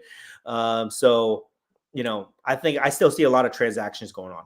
Gotcha. Okay, I think if you ever want to see a good indication of when the hobby is suffering, is if we don't have these card shows. Like if these card shows start to kind of like fall off. If we don't have a Dallas card show, then something's up. You know what I mean? We need those to stimulate the economy and the card hobby. Yeah, because it's not cheap. It's not cheap to go to Dallas to pay for the hotel, to pay for the flight, to pay for the food and all this stuff. So if people are still going to that kind of shows you that the market's strong. I actually think Dallas is a great barometer for the card market because it happens every 2 months. It happens every 2 months, and you usually see the same cast of characters at the show come from different parts of the country. Yes. So as long as I'm seeing the same people, and as long as the Dallas show is happening every 2 months, the market's going to be good. When I start seeing the Dallas show cancel shows, or when I start not seeing the same people again at the show, then I know something's up. What we got next? Alex, can you tell us how prices on BGS varies by subgrades and not overall grade? You want to take that? Or you want me to answer? Yeah, I mean, if you notice, there's 4 subgrades on the BGS grade overall. And that's why people, at first when I was doing this and I was sending all my cards, when I first got into grading, I was sending them all to BGS before I ever sent them to PSA because I just liked the work I did. And plus, the very first card I ever sent to PSA was an expensive RPA of Patrick Mahomes, and they ripped it. And so I was like, I'm never seeing the PSA again, but I've changed since then. That was a traumatic experience. But anyway, I didn't know what people said. Oh, that's not a true gem. I was like, well, it says 9.5, but if 3 or 9.5s and bigger, and then one's like a 9 or an 8.5 or something, then it's not kind of really a true gem. So you need all 9.5s or better on there to be a true gem before you want to. That's what people do, and they want to crack that, then send it to PSA. Hopefully, they get a PSA 10. That's their incentive of looking for the subgrades on that BGS. So you want all those to be true gems on all 4 levels. Dan, anything else you want to add to that? Well, okay, so I'll say this. I don't want to give like, if you're looking for like a multiple answer on that, I can't say like if you have a, all 9.5s or whatever, or 10s, you're going to get like 2x or whatever it is. But what I do notice is that the subgrades do matter, unfortunately. If you have a BGS card that doesn't have subgrades, it's useless. Unless we've had both of those, right? Experiences. Yes, so the BGS cards, their whole gimmick is they have subgrades. PSA doesn't have subgrades. SGC doesn't have subgrades. BGS, that's their gimmick. So even CSG doesn't have subgrades anymore. The subgrades do matter, and what I kind of experience is that if you have high subgrades, then they will take a higher version of the comp. If there's multiple comps, right, they'll take a higher one, or they might even put a slight premium. I don't know, 5-10% or whatever. If you have low subgrades, they're going to take the lowest of the comps, and that's going to be their argument about that. So they do matter. So hopefully that gives you a little context. But if I can just go off on a tangent real quick here. Go right ahead, Dan.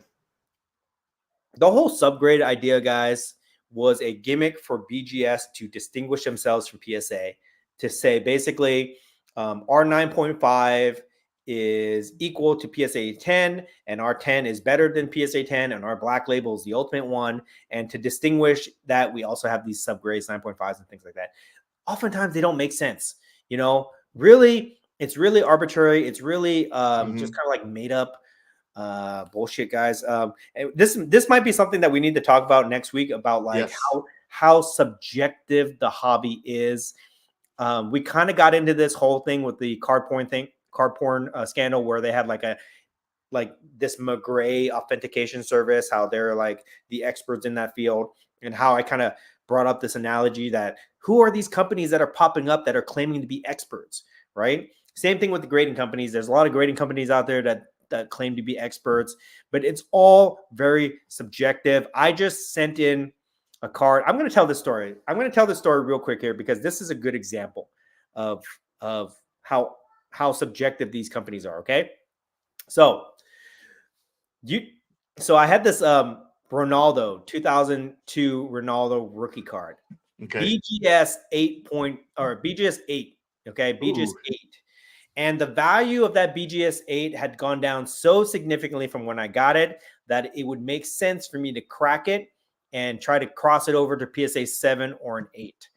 At the time that I got it, it wouldn't make sense to do that. But now the prices have dropped so much on that card that it made sense to do it. It had the 9.5 centering, and I want to say like an 8 edges, and 8.5 corners, and a 7.5 surface. Okay. Sent it into BGS or PSA, cracked it, had it prepped, sent it into PSA. I got the grade back, and it came back. If it came back an 8, it would be like a $10,000 card, or I don't know, $8,000 to $10,000 card. If it came back a 7, it would have been a $5,600 card. At a BGS 8, it's currently $3,700. Okay. Got the grade back. Came back as a PSA 6, which is currently valued at $3,000. So a total kick in the balls for me on that card. I was so disappointed. Oh no! How does that happen? Because centering 9.5, corners, edges 8.5 and 8, surface 7.5, and somehow it gets a PSA 6 on that, right? This is the problem with these grading companies. It's totally subjective. It's totally subjective. Okay. One person thinks one thing, another person thinks another thing, whatever. That's just how it is, right? But I don't even know how I got started on this rant. I totally. Oh lost my God, I have to show you this card real quick because but that's what happened. And the shit. last thing I'll say about this is the most money I've ever lost in the hobby has been on sports cards. And you know who it is? Who I've lost the most money on? Who? Ronaldo and Kobe Bryant rookie cards. Right? Oh my God, damn. 1996 tops Kobe Bryant PSA 9s, lost like 5-6 grand on that. I remember. These stupid Ronaldo rookie cards, I've lost like, I don't know. I didn't even know what the total is. Like, oh no, 5 grand, 5-6 grand on that. Oh, you're killing me, brother. Killing me. My biggest losses have been on these damn rookie cards. That's why I collect Marvel, Star Wars, wrestling, pop culture cards, one-of-ones, because I can't really lose money on this stuff as long as I'm willing to hold it. Your unique stuff. Yes. Okay. One of a kind. Sorry. You triggered me, Alex. You triggered me with that one. Okay. Go ahead, Merlin. Well, I don't have it here in my hand, but I bought a 2005 autograph from Topps of a Carmi Electric. Remember, I did that trade with Stefan, and it didn't have any subgrades. It was a BGS graded, and it was an 8.5 card, and then the auto was a 10. I sent it. I cracked it. I sent it to PSA. I'll be doing a video of this soon. Guess what?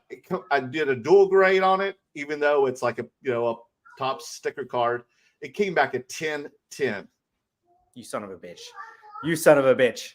Okay. I don't want to hear these stories. 10-10. Congratulations on that, but you son of a bitch. Okay. Don't worry. My HGA 9.5s and 10 pristines did not come back those. Okay. Though. So can I add? Okay. This is the last thing I'm going to say about BGS, okay. And then we're going to get back to the comments, guys. Sorry about this, but at BGS, Beckett, they take submissions at the Dallas Card Show, right?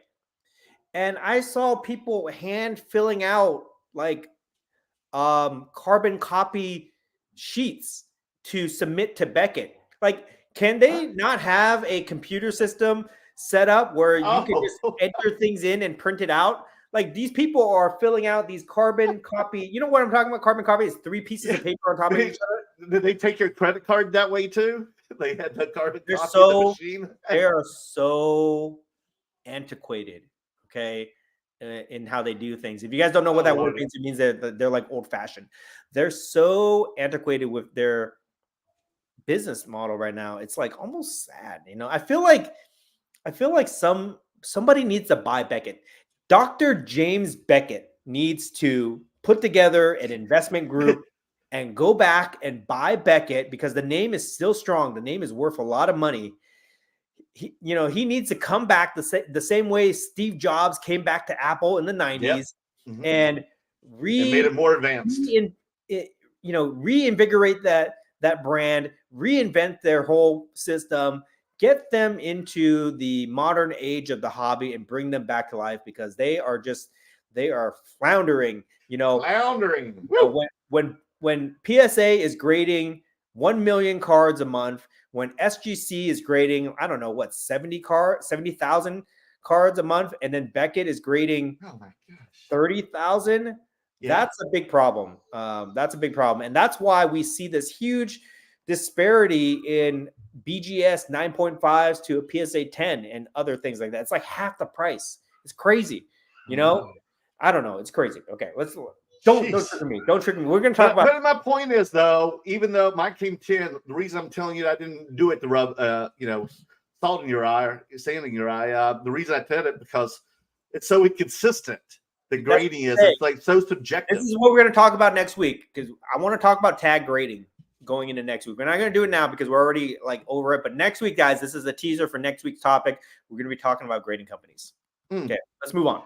Papa Jim, well, Merlin, I was going to say I missed hanging with you at Dallas, but after these comments, laughing out loud, looking forward to window shopping at that November show. Yes, Papa Jim, but you're always allowed to loiter at our place. I love your energy, brother. So I wouldn't know what to do without you.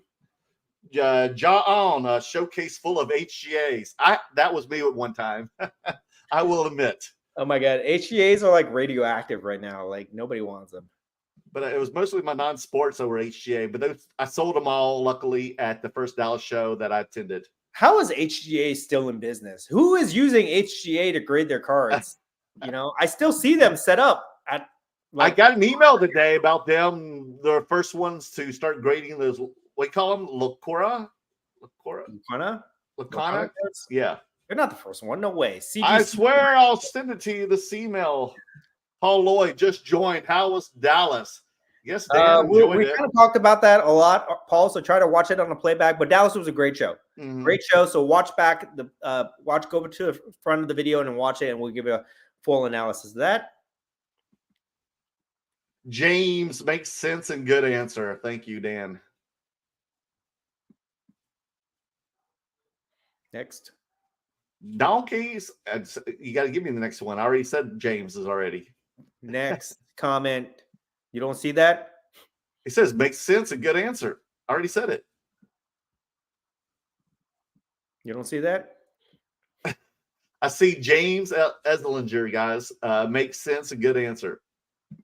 I don't know what you're seeing on that side. This is Mark's comment. I'll read it. I think Dan's 1-of-1 incoming would fit very well in his collection. That's so weird. It's not showing on my end. How about that one? No. You must be frozen. Oh, we lost Merlin. He'll be back. I kicked him out.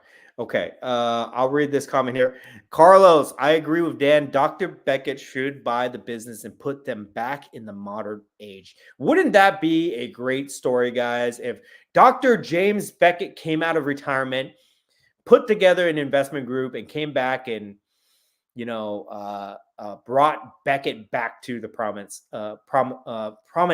in the hobby. I imagine, like, if that's your name, dude, you're Dr. James Beckett, you're sitting at home and you're watching hobby content and people are just saying how Beckett is like so behind everybody else.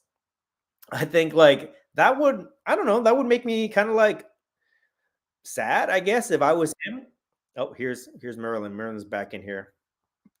That's the weirdest thing. I had no clue what happened there. That was weird. Never had that with me. It's always Dan. I'm just finishing up this thing here. We're just saying like how Dr. James Beckett must be sitting at home, kind of like sad that Beckett is like fallen so far behind this company that he built up. I mean, he might, you know, I don't know what he sold the business for, but it would be a great story if he came back. Like the hobby would be so excited if he came back as part of some type of large investment group to buy Beckett. I don't know what Beckett's worth. It's probably worth like $20 million or something like that. At least he wouldn't even have to use his own money. He would just if he said he was going to put together a group of investors, people would stand in line to give him money to back him.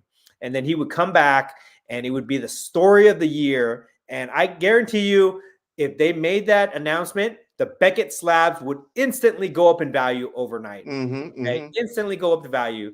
And it wouldn't be hard. It wouldn't be hard to turn Beckett around because in my opinion, they've just like been so slow to roll out any changes. I don't know. Maybe their management team is just like very inefficient, but they've been really slow to roll out changes. They seem like they've been falling behind. They seem like they haven't done anything to innovate their product except maybe change. Like what has Beckett done to innovate their product, their slabs? They tried to do the Gem Mint at the 10 earlier this year, but they backtracked that failed real quick. Yeah, very quickly. They changed their labels from white to silver across the board. Big whoop. They I think they changed their logo. I think they changed their logo a little bit, but that's like who cares? But the things that matter haven't changed, like their turnaround times, their prices and things like that. Talk about prices. SGC is $15 to grade a card across the board. Turnaround time is like, I don't know, a couple weeks. A week. Like no, it's like very quick. SGC is making all these crazy innovative changes, and you just hear crickets from Beckett. So anyways, whatever. We will talk about that in depth next week. Let me just finish off the comments here. Okay. James, Dr. Beckett, I saw at my hotel at the National and I was starstruck. He could not say anything. Yeah. He's still a very well-respected celebrity within the hobby, and that name carries a lot of weight. The name itself is worth a lot of money. You know what I mean? Mm-hmm. So I don't know, but we'll talk about that later. Okay, so that wraps up the comments, guys. Merlin, go ahead and tell them about the sponsors one last time, and then parting words. All right, we got Veriswap for your phone. You can do the trading with, and we got Slabmags that Dan always sells. They're always at shows. They make your $10 card look like it's worth $10,000. Yep. Believe me, it's what you want though for your money cards. If your money card is like exposed to harmful things and everything, then put it on a Slabmag, man, because it's worth it. You don't do that to your BMW or your Ferrari or anything like that. You take care of it. So treat it well with a Slabmag. I actually had my stack of PMGs, my purple PMGs, that I had put on the table for trade night, and it fell over. But they're all in Slabmags, so they were protected. So Slabmags does work, and I like to tell people that when you put your card in a Slabmag, the display value is so enhanced that it adds 10% value to your card. Okay, Slabmags. So use the code Curator down below. Veriswap, use the link in the show notes below. And, if you support us, please support our sponsors who also support this show, things like that. Okay. That's why we have them. Please follow Merlin on Instagram and TikTok. And most importantly, YouTube. He's trying to make 1,000 guys. We're almost there. And that's pretty much it. Anything else you want to say before we sign off? No, that's it. And we'll be on next Tuesday. I've showed some of my Type 1 photos. I'll be showing some of the when I cracked some cards and crossed them over to PSA. I'll be making a video of that pretty soon, so look out for it. So like I said, hit that bell button just like you do with Dan, so you know when the next video pops up. All right, guys. We'll see you next week. Bye. See you on next Tuesday.